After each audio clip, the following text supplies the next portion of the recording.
এই যে শোনেন, আপনার ওই লুব্রিকেন্ট নামান, এটা দেখি এগুলি কোথেকে আনছেন, কি বিষয় আগে এটা দেখি,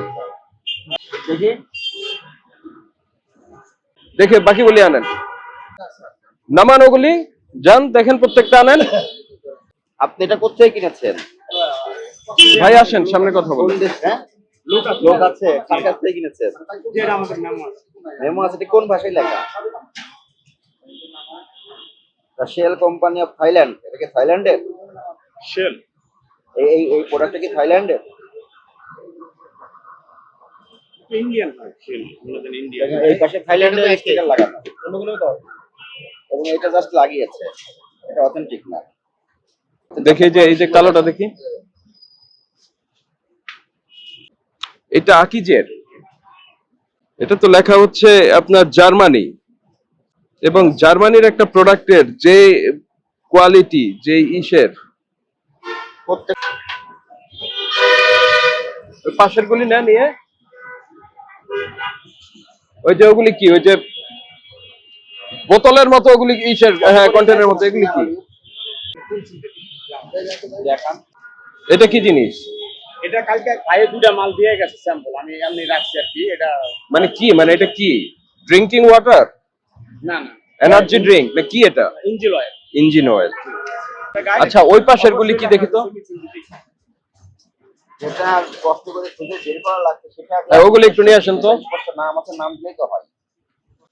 ভুল করছে না? এটা না, যে উপরের গুলি, পাওয়া গেল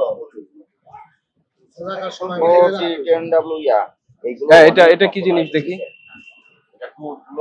মটুল দেন, মটুলের গুলো প্যাকেজিং করা হয়, শুধু প্যাকেজিং করা হয়েছে, বুঝতে পেরেছেন? বিভিন্ন কোম্পানির নাম দিয়ে। ধরেন আরো আছে, ওই চীনের কোটাগুলো তো একদমই ফেক। বিএসটাই আছে স্যার এটাতে? না বিএসটাইও নাই এটাতে। এটা লুব্রিকেন্ট না? জি জি। কিছু লুব্রিকেন্টে বিএসটাই আছে, মানে এটা কি বিএসটাই অনুমোদন নিয়েছে, কিন্তু এটা তো বিএসটাই তো নাই। চালা থাকবে না কেন? বিএসটাই অনুমোদন দেখান।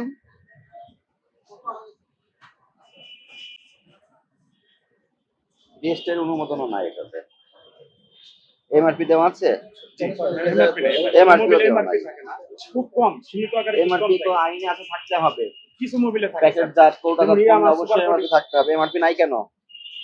আবার আপনি বলছেন এটা মেড ইন ইউনাইটেড আরব আমিরাত, আসলে কি এটা এখান থেকে প্যাকেজিং হয়েছে? না, এইটার মাল দাম আসে এবং প্যাকেটিং বাংলাদেশে।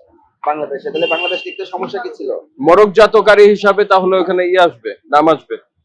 আর প্যাকেজিং কোন কোম্পানি করেছে, সেই কোম্পানির নাম কোথায়? একজন কাস্টমার যদি কেনে সে তো খুব খুশি হবে, সংযুক্ত আরব আমিরাতের প্রোডাক্ট কিনছে। আমাকে দেখান অনুমোদন, দেখান টেস্টের অনুমোদন দেখান। এগুলো তো বাধ্যতামূলক পণ্য দিচ্ছে, অনুমোদন নাই, অনুমোদনের লোগো নাই কোথাও, নাই। রাজুর নাম্বারটা তুল না, তখন আর দিন ভরে থাকো রাজুর লগে নাই না। রাজুর নাম্বারটা দাও। এটা কার কাছ থেকে কিনেছেন? এটা কার কাছ থেকে কিনেছেন? এই দরকার নাই রাজুর নাম্বার। নাম কি এটার? প্রাইম। কোথায় লেখা আছে? আজ লেখেন, এভাবে লেখেন, ভোক্তা অধিকার সংরক্ষণ অধিদপ্তরের। না না, এই কোম্পানি আমাকে দেয়। এটা উদ্যোগ না, প্রায় এই কোম্পানি আমাকে দেয়। এগুলো সব নামই রাখেন, এগুলো বিক্রয়ের অযোগ্য। এই ছেলে ওইগুলো সব নামান, প্রাইম গুলো। ওই যে ইয়াও নামান, পাশেটাও নামান। এই শোনেন, আপনি হেল্প করেন, তাহলে হেল্প করেন, সাহায্য করেন।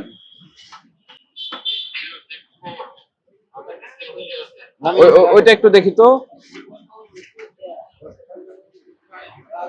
দেখেন একটা ইউএই এর প্রোডাক্ট বলছে, অবস্থাটা কি? রসিদও নাই, এগুলো পুরো রসিদও দেখাতে পারছে না। বিক্রি করেন কত করে এগুলো? 600 টাকা। 600 টাকা কিনেছেন কত করে? 530। আছে জি।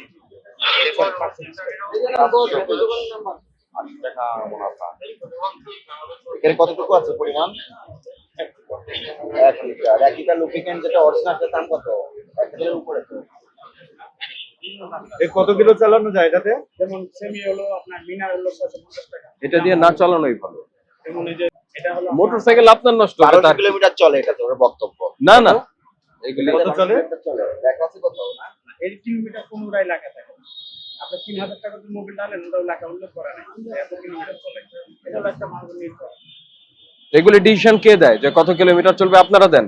আমরা এটা পারফরমেন্স তখন কোম্পানি একটা হুন্ডা বাইক যদি চালায় উনি বলতে পারে যেটা আসলে কেমন চলে। এগুলি তো নকল, এগুলি বিভিন্ন জায়গায় নকল হচ্ছে। আপনি না স্যার বললে তো হবে না। তারপরে সরকারি নিয়ম যেটা আছে সেটিও ভায়োলেশন করেছেন।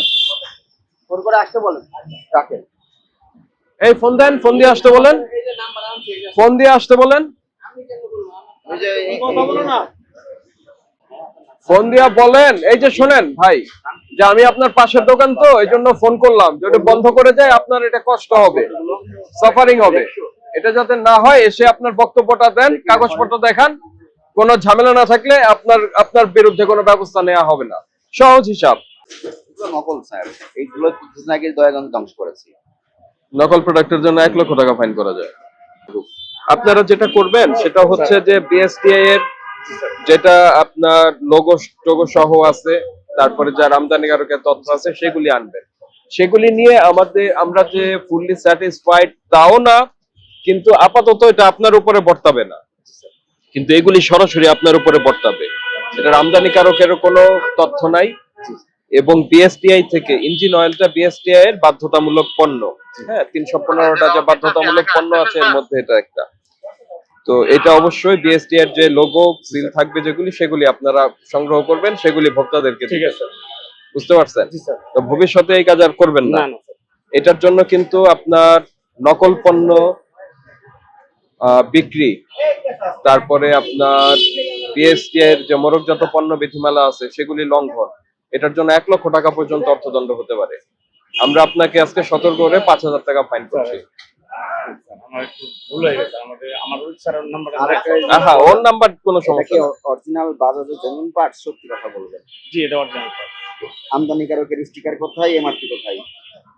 এটা তো রুপিসে দেওয়া, রুপিস 129। বাংলাদেশের কারেন্সি কি রুপিস না টাকা? এটা হলো স্যার এই ইন্ডিয়ান এমআরপি থাকে। ইন্ডিয়ার প্রোডাক্ট ইন্ডিয়ান এমআরপি থাকবে। যখন বাংলাদেশে আসলো একজন বৈধ আমদানিকারক এটা আমদানি করে নিয়ে আসছে না, তখন সেটার মূল্য নির্ধারণ করবে। তো টাকায় মূল্য নির্ধারণ করবে না? সেই মূল্য নির্ধারণটা কোথায়? আমদানিকারকের স্টিকার কোথায়, ঠিকানা কোথায়? আমদানি করার তো স্টিকার এখানে থাকে না। এগুলো কিনবেন না, এগুলো fake। জানি না আপনি জানেন, ওরা সব জানেন। ওরা আসলে কত করে বিক্রি করেন আপনি? শুনেন, এটা ওনার এই একই ধরনের প্রোডাক্ট আছে 5টা। এগুলো নকল, ঠিক আছে, নানান এগুলো বিক্রি করা যাবে না। কিছু নামে রাখেন স্যার, সাক্ষী দিবেন না। কে এই ছোট ফাইন করা হয়েছে আপনাকে স্যার এমনি ব্যাপার অনেক ঠান্ডা স্যার। 5000 টাকা। ভুল হয়েছে স্যার, অনেক ভুল হয়েছে। এটা ভুলের কোনো বিষয় না। না, না, না। ভাই, এটা ব্যবসা বাণিজ্যের কিছু নাই। আপনার ওই মোবিলার রাখতে পারবেন না। এই ডুপ্লিকেট বিক্রি করবেন না। আপনাকে দিয়েছে, তাকে এগুলি ফেরত দিবেন। এগুলি ডিস্ট্রয় করে দেওয়া উচিত আমাদের, কিন্তু এখানে পরিবেশগত কিছু বিষয় আছে, যেটা কোথাও ফেললেও এটা ঝামেলা হবে। এই কারণে আমরা এটা ফেললাম না। আপনি এটা যাকে তাকে ফেরত দিবেন, বলবেন যে আপনার এই প্রোডাক্টের জন্য আমার এটা ফাইন হয়েছে। ঠিক আছে, এটা উনি পে করবে। তা আমরা আপনাকে রসিদ দিব, রসিদটা তাকে দিবেন। বুঝতে পেরেছেন? আপনাকে যেটা ফাইন করা হয়েছে সেটা আপনি পরিশোধ করেন।